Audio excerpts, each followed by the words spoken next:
કૃષિ મહોત્સવ 2024 અંતર્ગત યોજાયેલા આ કાર્યક્રમમાં આપણી વચ્ચે ઉપસ્થિત રહેલા રાજ્યના લોકલાડીલા સન્માનનીય મુદ્દુ અને મક્કમ મુખ્યમંત્રી આદરણીય શ્રી ભૂપેન્દ્રભાઈ પટેલ સાહેબ, ઉપસ્થિત ધારાસભ્ય ભાઈ શ્રી કેસાજીભાઈ ચૌહાણ, ધારાસભ્ય અનિકેતભાઈ ઠાકર, ધારાસભ્ય શ્રી માવજીભાઈ દેસાઈ, ધારાસભ્ય શ્રી સ્વરૂપસિંહ ઠાકોર, પૂર્વ કેન્દ્રીય મંત્રી મુરબ્બીસિંહ હરિભાઈ ચૌધરી, પૂર્વ સાંસદ મુરબ્બીસિંહ પરબતભાઈ પટેલ, જિલ્લા ભાજપ પ્રમુખ કીર્તિસિંહભાઈ વાઘેલા, પૂર્વ મંત્રી શ્રી હરજીવનભાઈ પટેલ, કૃષિ ખાતાના અધિક મુખ્ય સચિવ શ્રી ડોક્ટર અંજુ શર્માજી, પશુપાલન અને સહકાર ખાતાના સચિવ શ્રી સંદીપ કુમારજી, વાઇસ ચાન્સેલર શ્રી દાંતીવાડા કૃષિ યુનિવર્સિટી, વાઇસ ચાન્સેલર શ્રી પ્રાકૃતિક કૃષિ યુનિવર્સિટી, પશુપાલન નિયામક શ્રી, ખેતી નિયામક શ્રી, બાગાયત નિયામક Shri, collector Shri Banaskantha, DDO Shri, stage ઉપર ઉપસ્થિત સૌ મહાનુભાવો, દરેક જિલ્લામાંથી અને બનાસકાંઠા જિલ્લામાંથી પધારેલા ખેડૂત ભાઈ બહેનો, પ્રેસ અને મીડિયાના મિત્રો, આજે ખૂબ આનંદ થઈ રહ્યો છે કે રાજ્યના તત્કાલીન મુખ્યમંત્રી શ્રી અને દેશના યશસ્વી વડાપ્રધાન નરેન્દ્રભાઈ મોદીએ ગુજરાતનો ખેતી ક્ષેત્રે સર્વાંગી વિકાસ થાય એવા શુભ હેતુસર કૃષિ મહોત્સવની પરંપરા 2005થી શરૂ કરેલ એ પરંપરા હજી પણ ચાલુ છે અને રાજ્યના મુખ્યમંત્રી શ્રી ભૂપેન્દ્રભાઈ પટેલના માર્ગદર્શન હેઠળ આ રવિ કૃષિ મહોત્સવ 2024નું આજે અહીં ભવ્ય આયોજન થયું છે. કૃષિ મહોત્સવમાં ખેડૂતોને,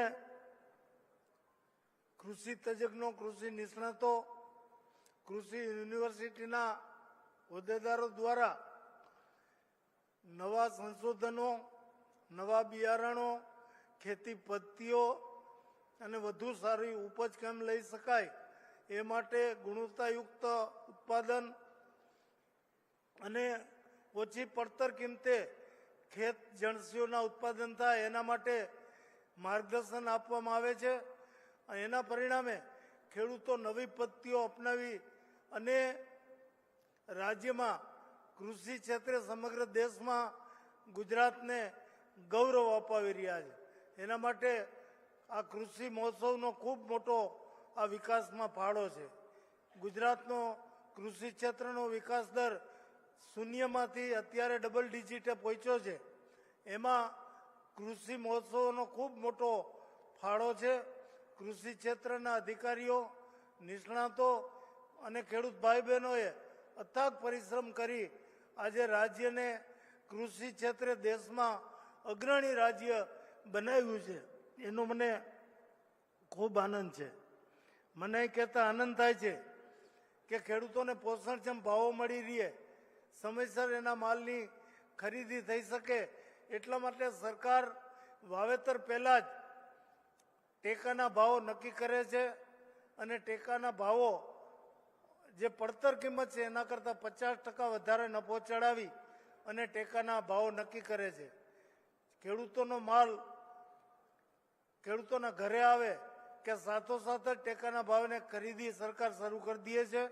ચાલુ સાલે મગફળી, મગ, અડદ અને સોયાબીનની ખરીદી 11 તારીખથી શરૂ થઈ ગઈ છે અને રાજ્યમાં એના માટે પૂરતી વ્યવસ્થા કરી છે. 160 જેટલા ખરીદ કેન્દ્રો ટેકાના ભાવે આ જણસીઓની ખરીદી કરે છે અને એને સમયસર પૈસા મળે છે, પારદર્શી રીતે ખરીદી થાય છે અને ખેડૂતોને પોષણક્ષમ ભાવો મળી રહે એના માટે સરકાર આ બાબત પૂરતી તકેદારી રાખે છે.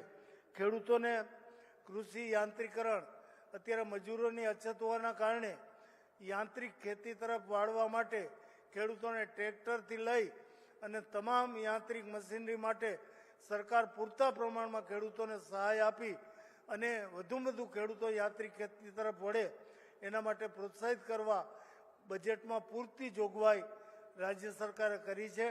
અને મને કહેતા આનંદ થાય છે કે ચાલુ વર્ષે યાંત્રિકરણ કૃષિ યાંત્રિકરણ માટે વધુમાં વધુ બજેટ રાજ્ય સરકારે ફાળવ્યું છે અને એનો યોગ્ય વપરાશ પણ થયો છે. રાજ્ય સરકાર ખેડૂતોને વીજ બિલમાં મોટી રાહત આપે છે.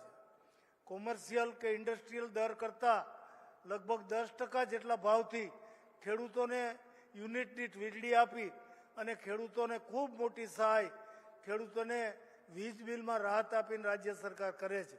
લગભગ 12,000 કરોડ જેટલું બજેટ આના માટે રાજ્ય સરકારે ફાળવી અને ખેડૂતોને વીજ બિલમાં સહાય આપવાનો ભગીરથ પ્રયત્ન કર્યો છે.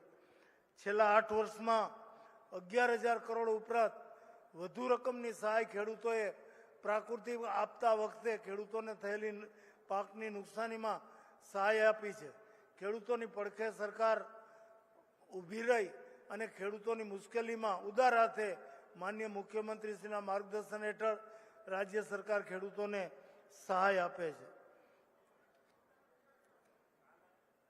0%એ પાક ધિરાણ આપી ખેડૂતો ઉપર આર્થિક બોજ વધુ ન પડે એને સમયસર પૂરતું ધિરાણ મળી રહે અને ખેતીકામમાં એનો ઉપયોગ કરી શકે એટલા માટે ખેડૂતોને 0% વ્યાજે પાક ધિરાણ રાજ્ય સરકારે સમગ્ર દેશમાં ગુજરાતમાંથી આ પહેલ કરી છે. રાસાયણિક ખાતરોમાં પણ પૂરતા પ્રમાણમાં સબસિડી રાજ્ય સરકાર દ્વારા આપવામાં આવે છે, જેના પરિણામે ખેડૂતો પર વધુ આર્થિક બોજ ન આવે અને એના માટે રાજ્ય સરકારે મબલક પ્રમાણમાં સબસિડીનું આયોજન કરી અને ખેડૂતોને મદદરૂપ થવાના પૂરતા પ્રયત્નો કર્યા છે.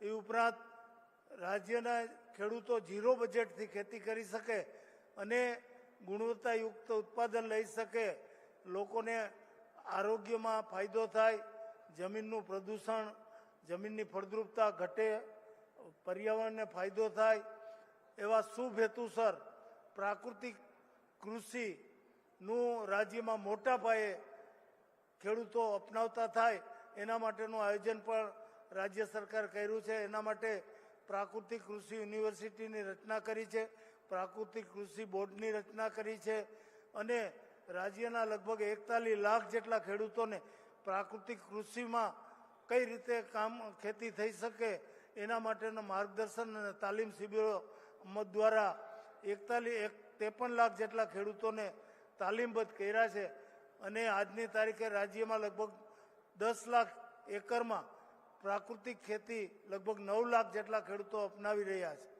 આ જ રીતે પ્રાકૃતિક ખેતીનો વ્યાપ વધે એના માટે નામદાર રાજ્યપાલ શ્રી પાઠકજી, મુખ્યમંત્રી શ્રી ભૂપેન્દ્રભાઈ પટેલ, દેશના યશસ્વી વડાપ્રધાન નરેન્દ્રભાઈ મોદી અને દેશના ગૃહમંત્રી અમિતભાઈ શાહ આ બધાના સંયુક્ત પ્રયત્નોથી રાજ્યમાં પ્રાકૃતિક કૃષિનો વ્યાપ વધે એના માટેની મોટા પ્રમાણમાં કામગીરી સરકાર દ્વારા થઈ રહી છે.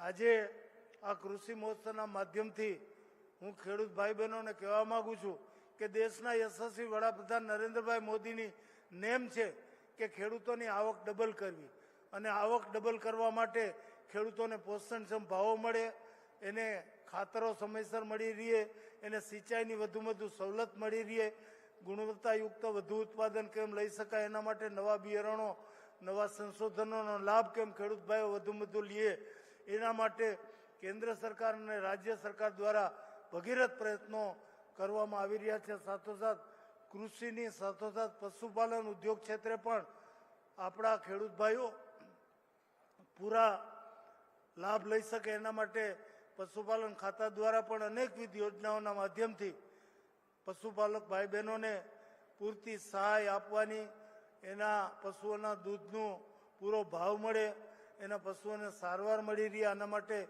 પૂરતા પ્રમાણમાં રાજ્ય સરકાર દ્વારા આયોજન કર્યું છે. એટલે કૃષિ અને પશુપાલન આ બંને તો જોડિયા ધંધા છે અને ખેડૂતને પશુઓ હોય સ્વાભાવિક છે, એટલે પશુપાલન થકી પણ એની આવક વધે અને ખેતી પણ એની ઉન્નત થાય અને ખેડૂત આપણા દેશમાં વધુમાં વધુ ગુજરાત રાજ્યનો ખેડૂત આવક મેળવી શકે, ખેતીમાં વધુ ઉત્પાદન કરી શકે, એ દ્રષ્ટિથી આવા કૃષિ મેળાઓના માધ્યમથી તમે બધા ખેડૂત ભાઈ બહેનો આનો પૂરતા પ્રમાણમાં લાભ લેજો. અહીં જે માર્ગદર્શન મળે એ ખેતીમાં તમે એનો ઉપયોગ કરજો.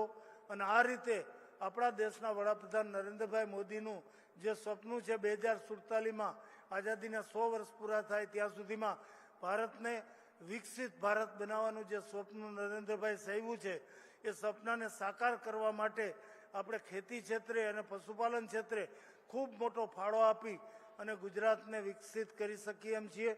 અને વિકસિત ગુજરાતના માધ્યમથી વિકસિત ભારતના નરેન્દ્રભાઈ મોદીના સ્વપ્નને સાકાર કરવા માટે આપણે બધા સાથે મળી ખેતી અને પશુપાલન ક્ષેત્રે ખૂબ પ્રગતિ કરીએ એવી શુભેચ્છાઓ સાથે સૌને હું આવકારું છું.